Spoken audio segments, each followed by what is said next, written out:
Hi, I'm Suneera Madani, and I'm a mom of two, a daughter of an immigrant, and an unlikely entrepreneur who went from scaling an idea to a $1 billion business. Yes, a $1 billion business. Along the way, I learned that less than 2% of female founders ever hit 1 million in revenue, and I became obsessed on a mission to change that.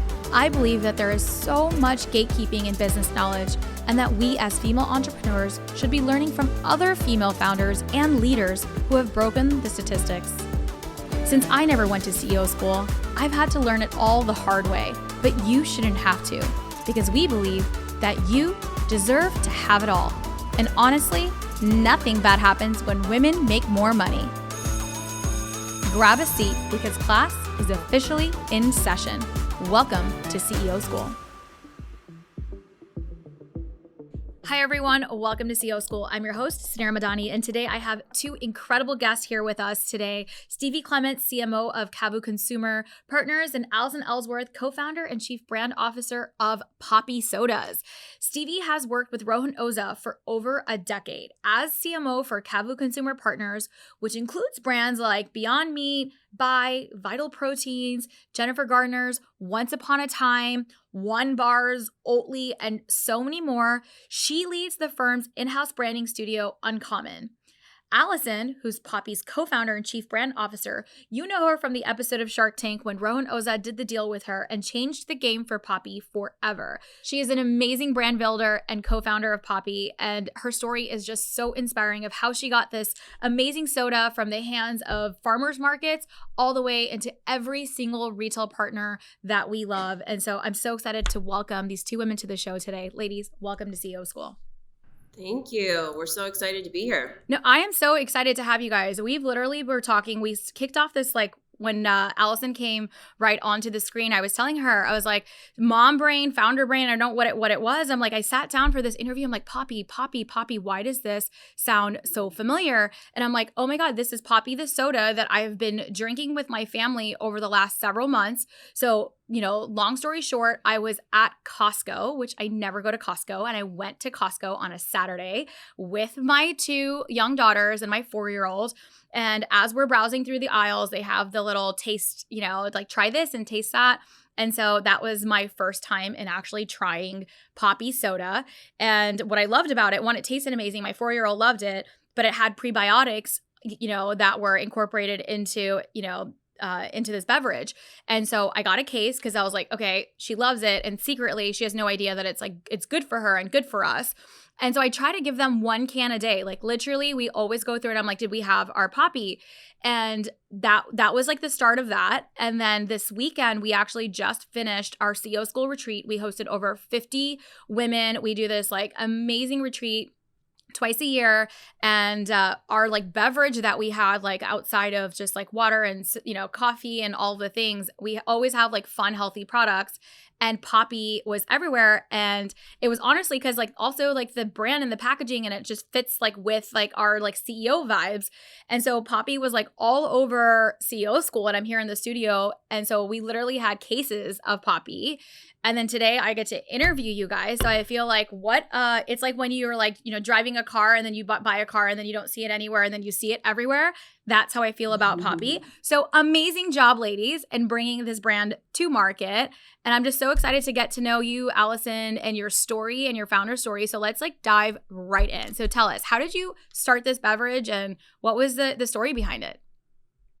First off, thanks for having us. And I absolutely love that story that you just told because we didn't know that was happening either. So it definitely can tell that you're genuinely a fan and you love Poppi. So I appreciate that. But yeah, so my name's Allison, like you said, and I'm so excited to share my story with you. But started Poppi, really it was called a different name at that time, quite a few years ago when in my previous career I was traveling and I kind of started having a few annoying health issues from my stomach was always kind of bothering me. My skin was a total mess and I had a total lack of energy. energy. And really, I was sick of doctors just, they couldn't figure out what's going on, or they were trying to give me some new medication. And I basically started Googling my symptoms, which I know you are both guilty of, let's be real. But I I try to kept avoid that. Googling. It freaks me out. I know, it's like, don't do it, I promise. But what I kept reading was like something about this master cleanse, and to drink apple cider vinegar, it could reset and detox your body. And at this point I was like, sure, yeah, I'll give it a try. And this is, keep in mind, quite a few years ago, before I think everyone was so interested in what they put in their body and how you can heal it through food, and reading the labels. And so I loved the way that the apple cider vinegar made me feel, but I hated the taste of straight vinegar. So went to my kitchen and I started playing around. And through all of this, I am, at heart, I want what I put in my body also to taste good. So that was a really, really important thing when creating Poppi. It was like, it had to taste good, but it also had to be healthy and clean and all natural.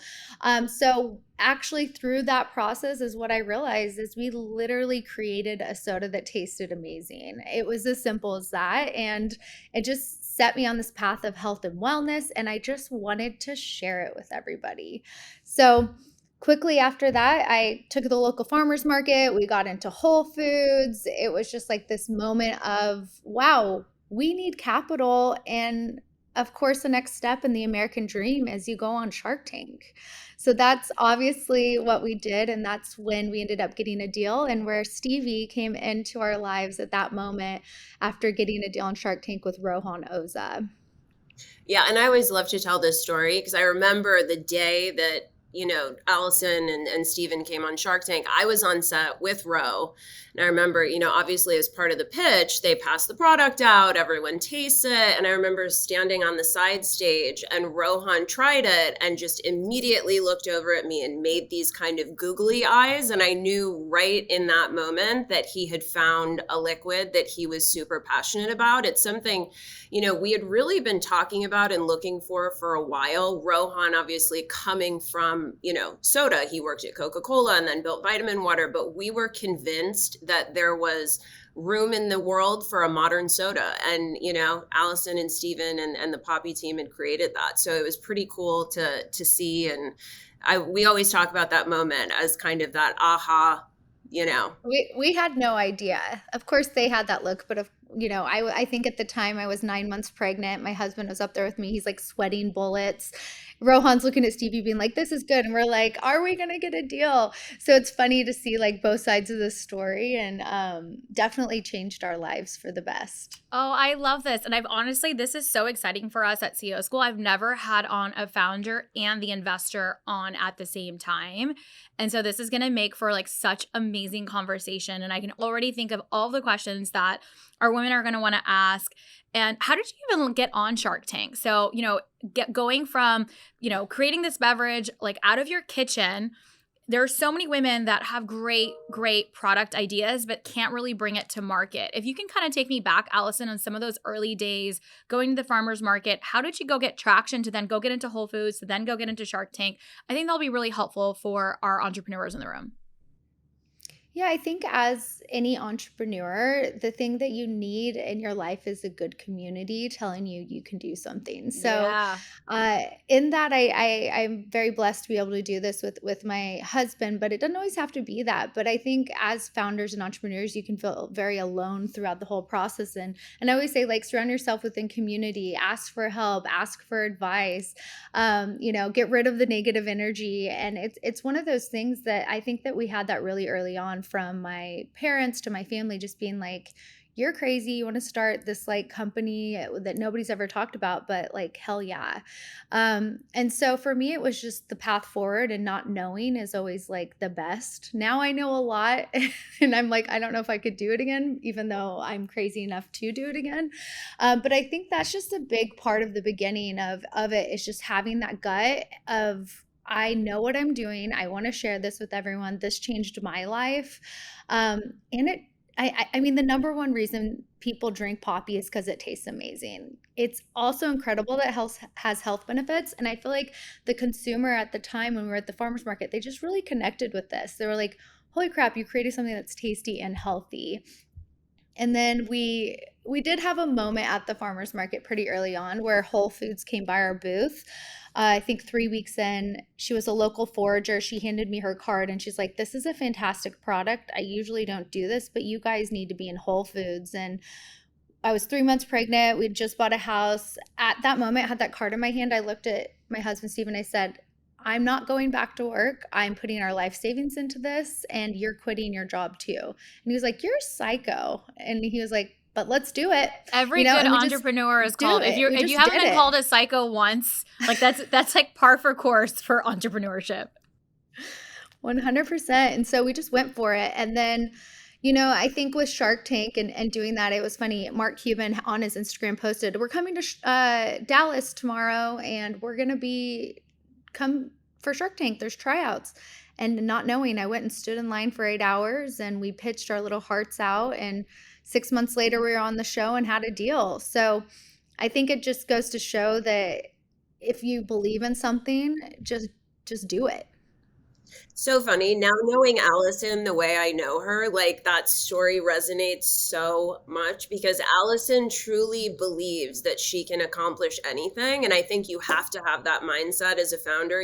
We always talk about that. Like you have to be confident as a founder and you have to have a vision. Otherwise you can't really take your brand anywhere. But I like Allison is the queen of hustling, figuring out a solution and like making it happen. So I love hearing all the details on that story. I love it. And I was going to say it's aligned action too, right? So I think that what's different, it's like one thing to really want it, be confident, be passionate about it, but what actions are you taking every single day to get closer to that dream and like not taking no for an answer, standing in line, going to the farmer's market, even while you're 3 months pregnant with a job, your family is all in and just having that, confidence in your product, right? And the product speaking for itself too. So it's one thing that you've got to have all of this. This is like the perfect formula for success. And you've got to have all of these pieces. It's not going to be one thing. If you are the greatest entrepreneur and you had all the resilience, you have all the confidence, but your product is shitty, that's not going to succeed either. And if you have an amazing product and you have all the formulations for it, but you're not showing up, taking aligned action, showing up every day with that resiliency, then it's not going to work either. And so you've got to have this like perfect blend of that's the recipe for success is you've got to have all of it and all the stars have to align to make it successful. And you had all of those components. And the most important component is that action, the getting shit done attitude and showing up and going for it and believing in yourself. And so I resonate with that truly as a founder myself. I've created multiple companies now and I'm still, crazy enough to do it again. Right. And I love what you said specifically about like the naivete about not knowing. My first company that I built was $1 billion business. And I feel like the reason why it happened is because I was not looking up. Like I was like so heads down in execution and I didn't know what I didn't know. I was so naive in a sense of like, I was super optimistic, always really aggressive. And just like now I feel like I have so much experience to know what's on the other side, which means that I could do it again. But I think that the first time around, the naivete actually added to this success because I didn't know what I didn't know. And I was like, okay to like fall and learn as I was going. And so I appreciated that as well. So Stevie, how did you come into the picture? Allison had this amazing product and it was ready for scale. How did you take it from, that moment to where it is today as, one of the top leading beverages in the industry? Yeah, well, I mean, I think obviously teamwork, right? We collaborated with two incredible founders and Stephen and Allison, but I always love when Allison tells this story about how kind of Roe talked about the liquid and not, the branding, because I feel like it's better coming from you. But we joined forces with Allison and Stephen, I mean, literally that day from the Shark Tank studio, right? I remember going back into their trailer, meeting them in person and talking about how their life was about to, change significantly. And we wanted to, create modern soda for the next generation. That was the vision that we had after, kind of trying the liquid and obviously shared that vision with Stephen and Allison. And, Roe was very direct with them in the beginning and kind of said, hey, you have liquid gold, but we want to kind of talk about rebranding this baby. And Allison, I know No, you can he say said it in it. a more He was, direct way. if anybody that knows Rohan, he's like, look, I love the founder story, love your product, but your branding is shit. He's like, we need to rename it. We're throwing everything. And at that point, we were like, yes, please, because this is the reason you get a shark and get to work with Stevie and do all these things. We're like, yes, bring it on. Let's go. Okay, well, Yeah. I love that because one, you know, I one of my questions was like I wanted to ask what Rohan's, you know, what his like, is he what we see on TV? What's his like business like strategy like? So I want to get into that. What's he like working with? But what I love, Allison, is the fact that you're so willing to accept feedback, especially when it comes to brand. I have now, so part of CEO School, we have a platform for, you know, thousands of women founders. And, you know, when we do we have, you know, coaching calls and just a platform. And sometimes some women, you know, it's hard to take that feedback and to get that reality of like, you have a great product, but the brand doesn't actually live up to where it could be. And changing the name of your company, especially as a founder, this is your baby. There's a lot of like pride. There's a lot of personal, like your own personal emotions that go into it.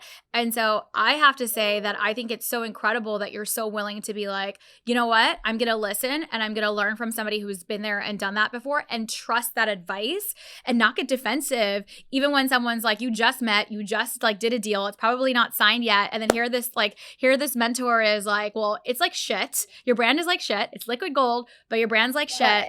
Yeah. But you like trusted that. And that is that's like a formulation for an amazing partnership. Well, let's just say Stevie and I are both very opinionated women in the best way possible, but we're both very smart and knowing what one we don't know and how much better it is if you work as a team and as a group.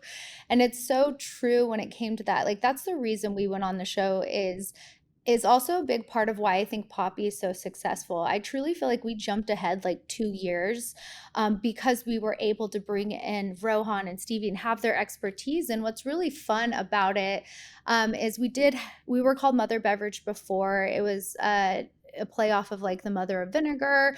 At that time, we were like gut health vinegar, but what we realized is we had this liquid gold. The number one reason people are drinking it is because it tastes good. It was a soda replacement, modern soda for the next generation. We're like, now how do we get the brand there? So we ended up taking, after Shark Tank, we ended up pulling back distribution. We took 8 months off and we worked really close with Stevie and Ro with their internal agency at CAVU called Uncommon. And we did a total rebrand. And this is where Stevie's greatness really comes out and all of her expertise is working with so many different brands. And just going through that process changed my life to where, you know, at Poppi, I run the creative department. I've learned so much throughout this whole process, and it goes into that passion and understanding the whole rebrand Poppi did. And I don't know, Stevie, it was quite a ride with that rebrand. Curious what your thoughts are on that. It was definitely a ride. I think to your point, like time so well spent. I mean, again, like we knew that we wanted to position this brand as modern soda for the next generation. And so what does that actually mean in terms of how you show up as a brand, right? So we knew that we needed to take this mother beverage, rename it. We knew we wanted to move it from a glass bottle that felt more farmer's market into, you know, a more sustainable can that you see today, right? That I see sitting right on your desk. We knew we wanted to lead with bold color. You know, this was at the end of the day, when you drink a Poppi, the flavor is bold. It hits you right in the mouth. It's a fun experience. And we want to make people happy through, you know, that whole kind of experience, right? And so that's kind of what we sought out to do. And we were like, okay, at the time, how do we kind of capture all those things, right? So it was like, okay, we want to be grammable, right? We want people to see this as an extension of their personal expression. So we knew that's where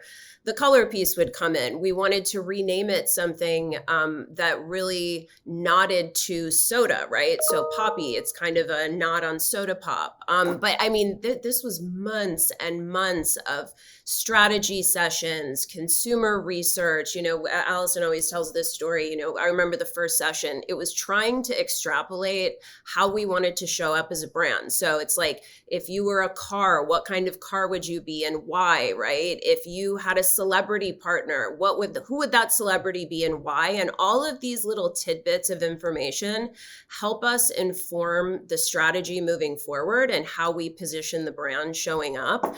And I know we always love to tell this story. There was a really key moment in the branding kind of evolution that I feel could have taken the brand one way or another. And it was this whole kind of argument of whether or not we should be colored cans or white cans, right? And, you know, for me and the creative team that we brought in, we were just so dead set that this had to be bold, fun, happy color, right? We really created this kind of like illustration first design with this contrasting color story, which was really kind of different at the time. Yeah. Like it was like, we just want to pop off of shelf. And we felt so strongly that it had to be that, right? But and then there was another healthy crew. products, yeah. No, it was Yeah, the there was healthy another products. crew. Oh, sorry, go ahead. What were you saying, Al? No, I was saying like it was the healthy products. We were thinking this is a healthy product. Like you don't see color on the shelf with like healthy Yes. things. It's white. It's Correct. like that healthy halo. So yeah, keep going. Correct. And Rohan was and he's going to be so annoyed that I'm telling this story, but I'm definitely going to tell it. But he was very much in the white can camp, right? And like, he was like, I want it to be a brand block on shelf. And it's like, I get it. Brand blocks are great, but we can be a colorful brand block. So we went back and forth, back and forth. Ro did end up winning for a period of time as well, right? And I was just, usually I'll kind of say, okay, like I lost that argument. I'm going to shut up now. Like we're moving on. But I was like, I cannot drop this. I remember he yelled at me in that like last meeting because I brought it up for like a third time after the decision had been made. And I know Steven was in the colored camp as well. And I was like, I have to say this. I have to put my piece out there. This is a mistake. It's not like, oh, white's going to be better. This is literally a mistake. And then, you know, everyone No, reconsidered. and then she was so stubborn. She got mocks made in colored cans Wait, and Allison, sent them what to camp were everybody. you in? What camp were you in? So yeah, me and Rohan were white, Okay, you and and Rohan- Steven and Stevie were color because I was like, oh, I'm health. Like I started this because it's healthy. I like could it see that has argument to be too. white. Yeah. You know, and you didn't see, if you went to the grocery store at the time, you didn't see colorful, like better for you products. There just was none. And it was so funny. Stevie was just so stubborn. She got the mocks made. She sent them to everyone's house. She was like, one last Hail Mary. We get them. We're like, took them to the grocery store, put on the shelf. It was killer. The rainbow effect of it and retail, it screamed flavor. It screamed like juiciness and fun. And we're like, hell yeah, let's go for it. And we all immediately changed our mind after that. We went full force with color, and best decision we've ever made. Yay. Oh my God. I love that story. Please tell that story every time you tell your brand story. And there's so many components to this that I love, right? Advocating for what you believe in, like, and your team feeling comfortable enough to advocate to.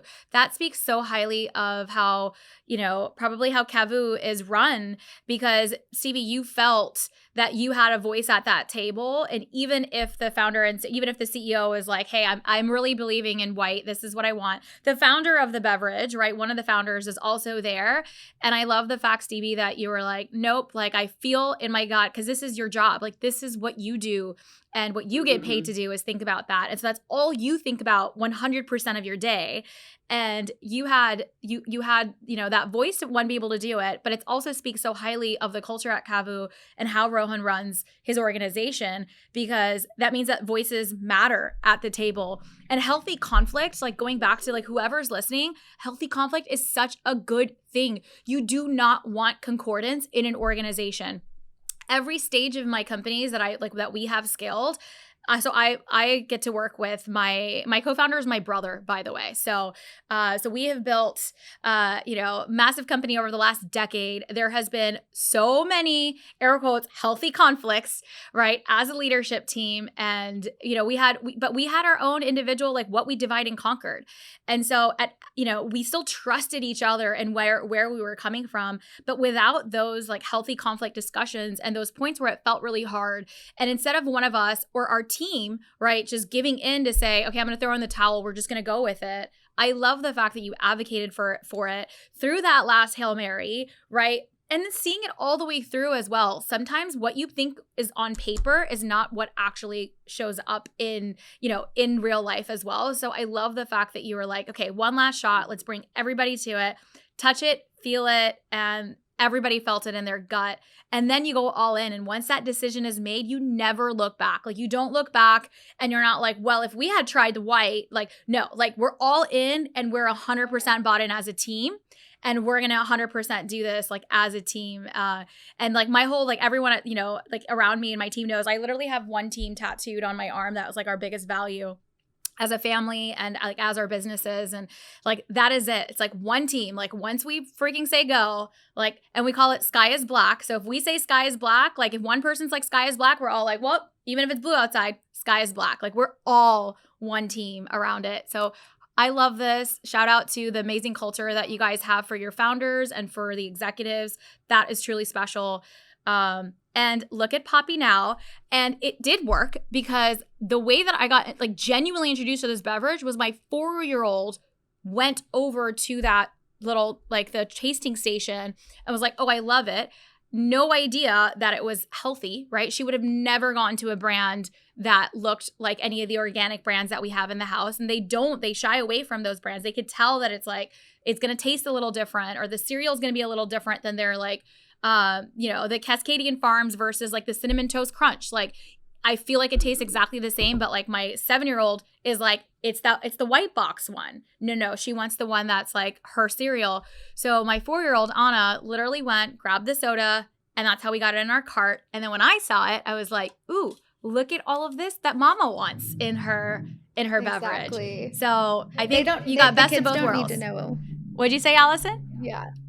I say the kids don't need to know that it's good for them. No, I love it. So a couple of questions on scaling, like, what have been some of like the lessons on, just getting the brand. So now you have the branding, how, what are the biggest lessons that, Stevie, that you can share as your perspective from scaling multiple brands? Is there like a formula for success besides just branding? Like, what is that formula for success? Or if you have a few tips that you can share that you see consistently across the success of your brands, because you've had so many. Yeah, sure. I mean, I don't know if I could say there's necessarily a formula, but I would say the number one thing that we believe in at CAVU, and we have seen time and time and time again, is that you have to invest in building a brand. And I want to kind of like, unpack that a little bit in terms of what I mean. We are coming out of a very performance-driven age. There have been this explosion of direct-to-consumer brands. It's all about this kind of, immediate short-term conversion and just driving that top-line revenue up prior to a couple years ago, kind of at any cost. And what we have seen so many times when I look at the successful brands in the CAVU portfolio, whether it's the Vital Proteins of the world or the Oatlys of the world, it's that you have to create a brand for the long term, right? You need an emotional connection to your brand, and you want to create a community around that brand. Otherwise, it's not going to be here for the long term, and it's not going to actually turn into a household name, right? And so we always like to say that we believe in building brand, not just selling products. So that is like the most important thing. And then I think like some other things that are so important for founders is obviously surrounding yourself with really smart people. I mean, just kind of back to what you were saying, like one team, great ideas can come from anywhere. And I think that it's so important to have those people around you.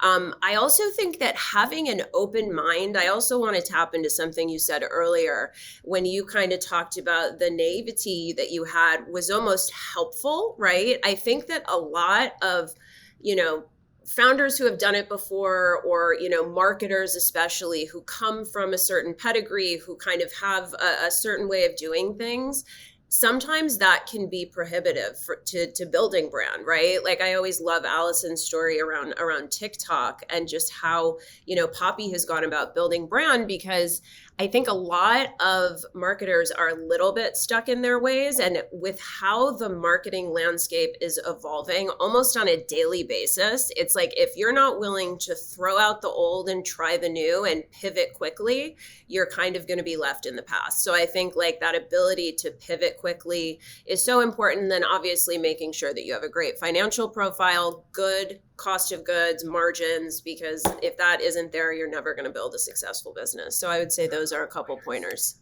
Stevie, that sounds like a formula to me.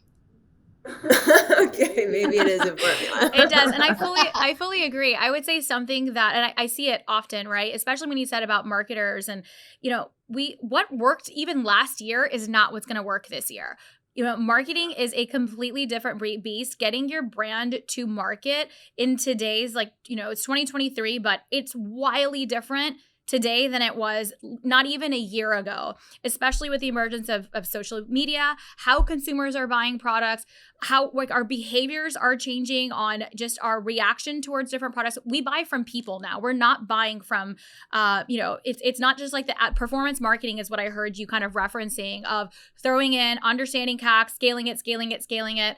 Like that's not the way to work. And I do 100% believe that the more tokens that you put into your brand value, the more tokens you put into organic marketing is what's going to sustain a company from a long-term perspective, not just that short-term gain. So I fully agree with that.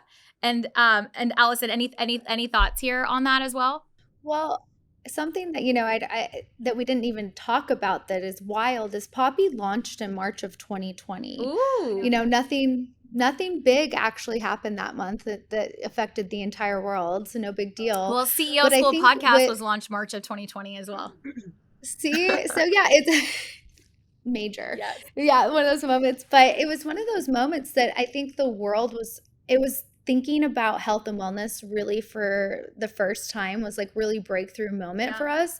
And then going to throwing out that old book is just the typical things that did not work during the pandemic for any brands or anyone starting. You had to really think and dig down deep of, how do I connect with my consumer on a different level that's never been done before? Because in real life is out, demos are out, right? Like you discovering us at Costco because your daughter ran up to a demo, like that would have never happened. And so we had to think really outside of the box, and we leaned in pretty early on with a few things where influencer marketing was a really big piece that we did even before a paid ad or PR, right? It was one of those things that everyone was stuck at home, desperate for content. And look, here you get a package of Poppi with these beautiful cans. It tasted amazing. They wanted to talk about it. So going into that authentic connection and having other people be the voice. And then on top of it, we did lean into TikTok pretty early on. I think Poppi, you know, we've been saying recently 1 billion views, but we're up to 2 billion views in 2 years on the platform. And it just comes down to our community is amazing. Us talking to our consumers been different, and just showing up on this digital first stage. And now that the world has opened back up, we're able to do a little bit more, but we haven't lost that like original piece of doing things differently, getting creative, digitally connecting with our consumer in an authentic, real way. And I think if you can think through that as a founder, and all that you do is just like, how do you charge your own path, can be really, really impactful. And it was for Poppi. Allison, what's next ahead now? I mean, here you are, sounds like you've got like the perfect, like, you know, partners alongside you. You guys are scaling, obviously, organically, you are reaching all the right audiences and all the most amazing people. How does it feel? And like, what are the next like aspirations ahead? So, you know, we've been saying this since the beginning, and we are taking on big soda. I mean, Poppi just became the #1 soda on Amazon this year. We outsell all the big boys. We are the 3rd best-selling beverage at Target, right? And the dreams of being modern soda for the next generation, they're here. And as what we've realized is if you really think about the history of soda and how people connect it to, it's maybe not the best thing you want to do for your body, or they connect it to that one time a year you might go to the movies.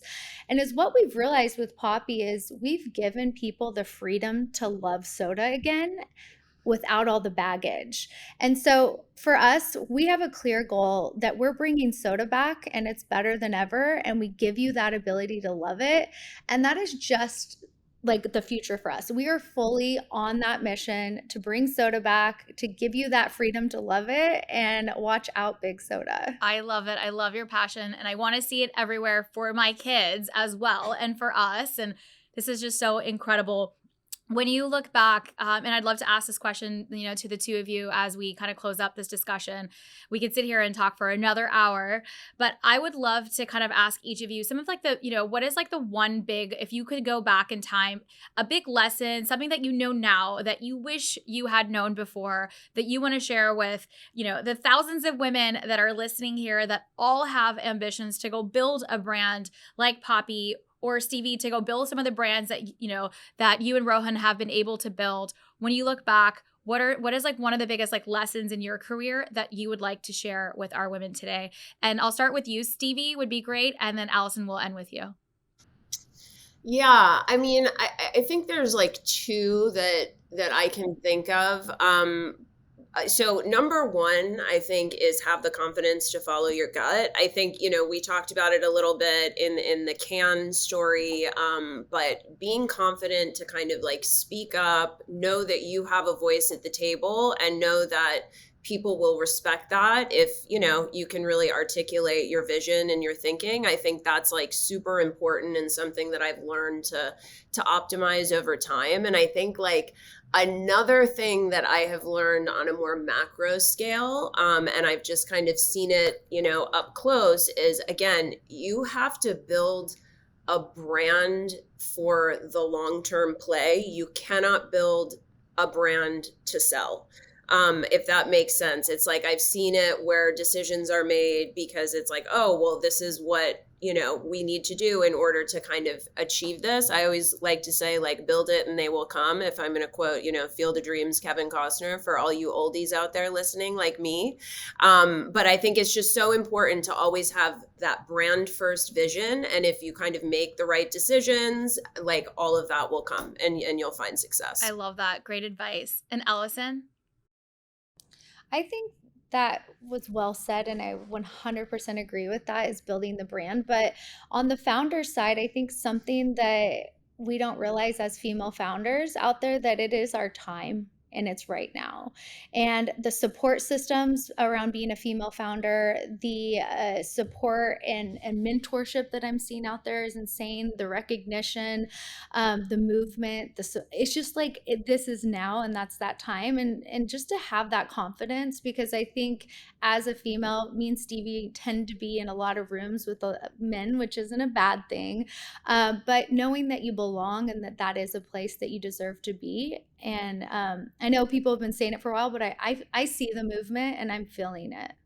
I love that. We feel that very much at CEO School. That is like literally our mission, is to empower women to think big and build big businesses. I'm so exhausted from the little business mentality that we place on women.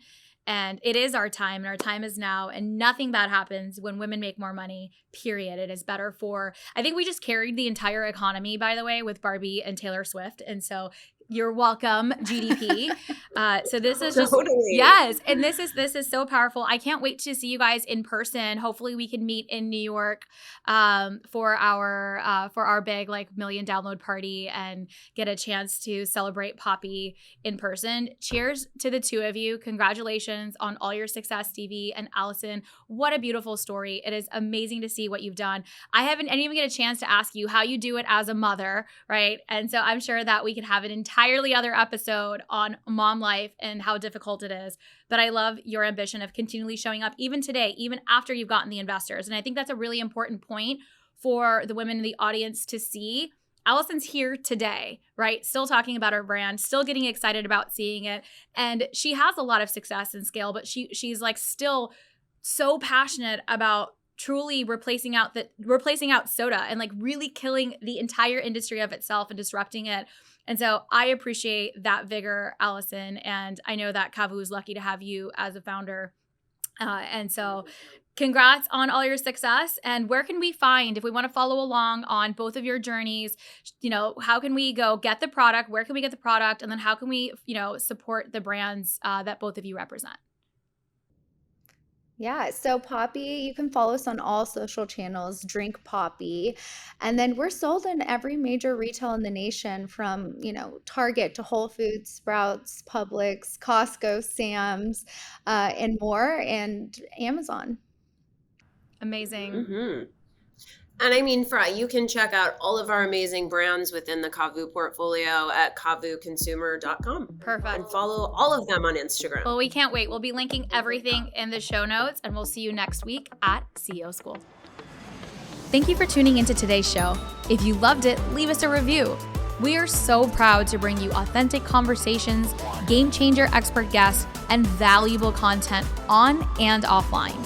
The best compliment you can give us is by screenshotting today's show and tagging us on Instagram at CEO School and at Suneera Madani. We are obsessed with swag, so don't be surprised if we want to send you some. Thanks for tuning into class today, and remember, nothing bad happens when women make more money.